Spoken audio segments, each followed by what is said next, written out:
All right, we'll go ahead and get started with the Gallatin County COVID-19 press call today. As usual, we have Lori Christenson, our Gallatin City County Health Officer. We also have Kallie Kujawa, who is the Bozeman Health COVID-19 Incident Command Lead, on the call today for some updates. Pass it over to Lori.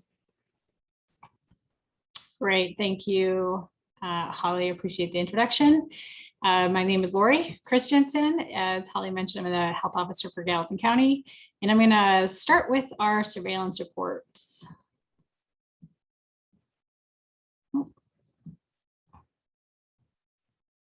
All right, great. So this is our surveillance report for the week of November 12th. This first figure represents the number of daily cases, the 7-day rolling average of cases per 100,000. And the 7-day rolling average of daily cases per 100,000 residents was 62.7 per 100,000. So that's the far right over here. And this is representing a 23% increase from where we were last reporting period, which was the 50.9 cases per 100,000. So we saw a little bit of a dip, a little bit of what appeared to be a plateau, and we just have seen a little increase in our cases as well. So we're going to continue to watch this trend and continue to monitor that situation. Our next figure is the 7-day average percent positive for Gallatin County. We saw a slight increase from 11.9% positivity rates for the last reporting period to about 12.4% for this reporting period. So again, this red line here represents 10% positivity rate. We want to definitely see below 10%. So where we are here is above that 10%. We still are seeing a really great turnaround in terms of the median time from specimen collection to public health. So that is really great. We want to continue to see that turnaround time really quickly so we can quickly identify cases and do the disease investigation and have those individuals isolate appropriately.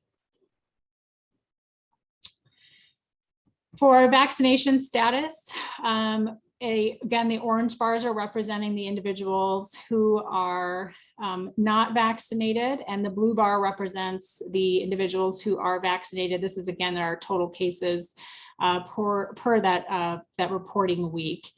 And the same, we have the next figure is our hospitalizations by vaccination status. So again, the same orange bar representing those individuals who are not vaccinated versus the individuals who are vaccinated. And we've pretty much stayed pretty consistent with roughly 80% of those hospitalized that are Gallatin County residents as being unvaccinated, and about 20% hospitalized Gallatin County residents are in that 20% range. And that stayed pretty consistent for the last few weeks. In terms of individuals seeking first doses, we continue to see additional individuals seek a first dose. This is a good sign. We want to continue to see that. Again, these kind of slightly bolded, darker percentages represent a 1% increase. And the same goes for those individuals who are fully vaccinated. Again, those bolded, slightly bolded, larger numbers here represent a 1% increase. So again, we're seeing individuals become fully vaccinated, additional individuals become fully vaccinated, and we want to continue to see that trend. I will also note that we continue to be in high transmission. Again, when we think about the threshold, we're looking at 100 cases per 100,000, and we are significantly higher than that here in Gallatin County. And so we will continue to recommend that individuals wear a mask, whether you're vaccinated or not, when you're in indoor settings. That's going to continue to be really important. So I'm going to stop sharing my screen real quick. And sorry. There we go, thanks.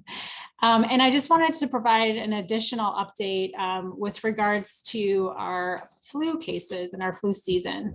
So in Gallatin County, we do have 3 confirmed cases in Gallatin County. There are 4 total in the state.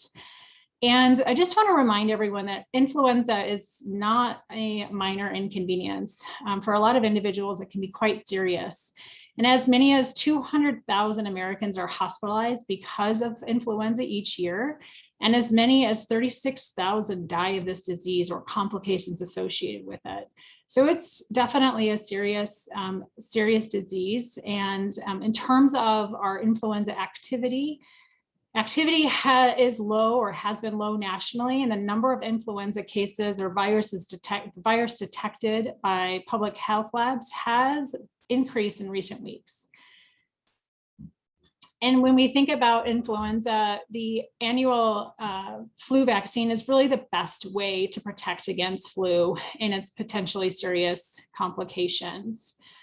And when we think about the reasons why we want to receive a flu vaccine, we think about one is our hospitals and healthcare systems are already extremely taxed. So it's going to be important to control the flu as much as possible to conserve those hospital resources. And really, when we think about flu and COVID-19, these are 2 very different diseases. So you do need both vaccines to be protected from each one. And there is no master key that works for all viruses. So getting vaccinated against both infectious diseases will keep you healthy and keep those around you healthy. And getting the flu shots will not counteract the effects of the COVID-19 vaccine. You can receive them at the same time. In terms of where you can get your flu vaccine, there are a number of providers. You can seek that from your own healthcare provider. There are a number of pharmacies. We also have the Gallatin City County Health Department is also administering vaccines through walk-in clinics, and we have those that information listed on our website. And I see that Holly has shared that as well.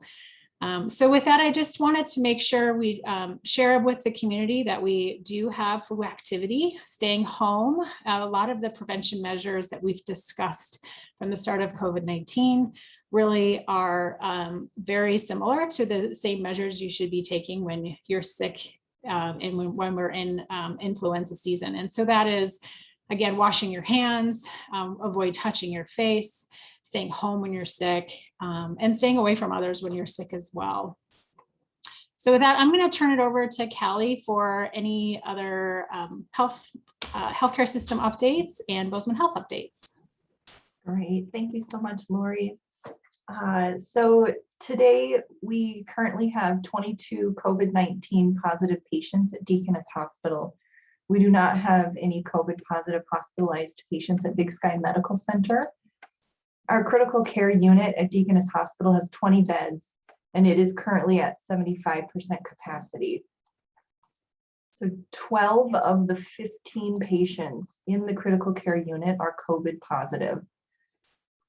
Additionally, our medical unit is at 90% capacity, and our surgical unit is at 89% capacity.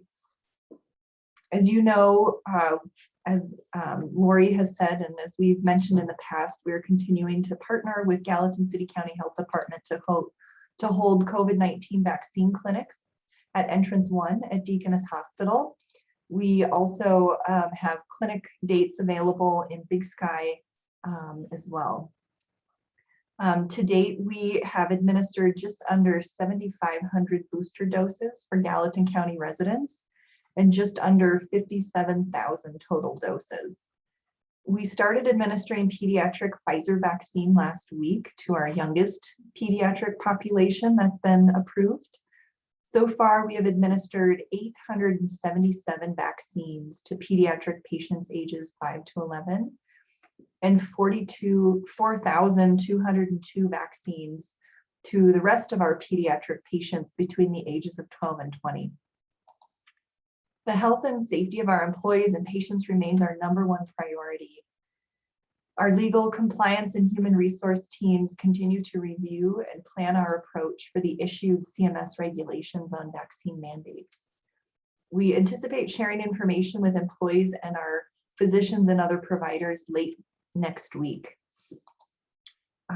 With the holidays approaching, in addition to still having high transmission of COVID in our community, and as you heard from Lori, it is absolutely flu and cold season. So with that, we are also encouraging COVID-19 vaccines and getting your annual flu shot.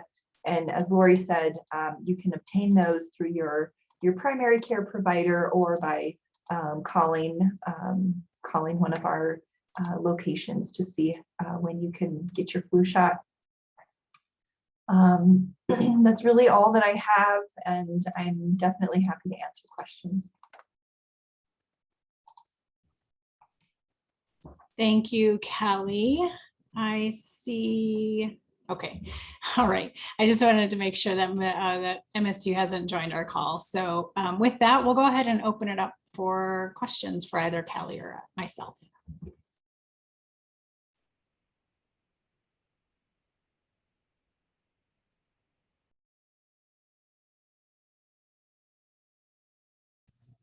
Hi guys, this is Juliana. I had a couple of questions.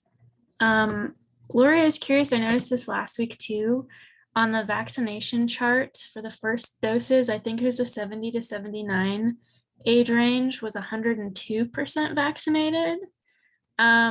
Is that like accounting for booster shots, or how does one become 102% vaccinated?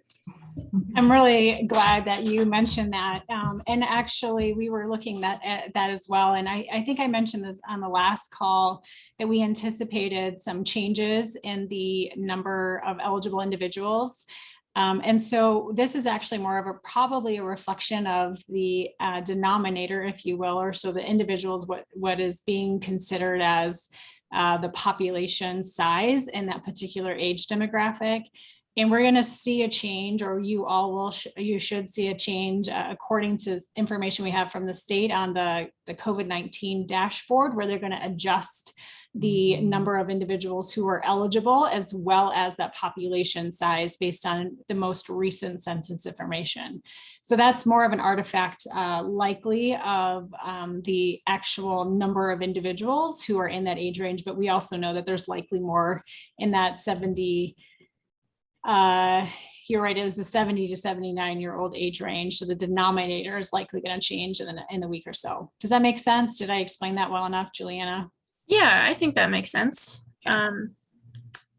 Seems hard to keep it straight with all of everything getting added and stuff.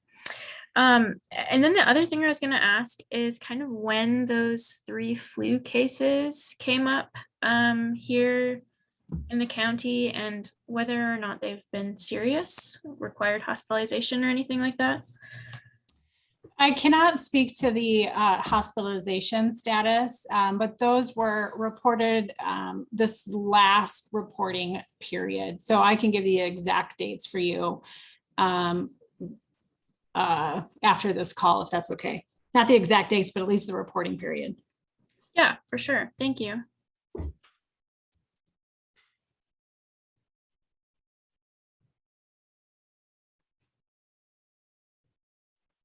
Any other questions?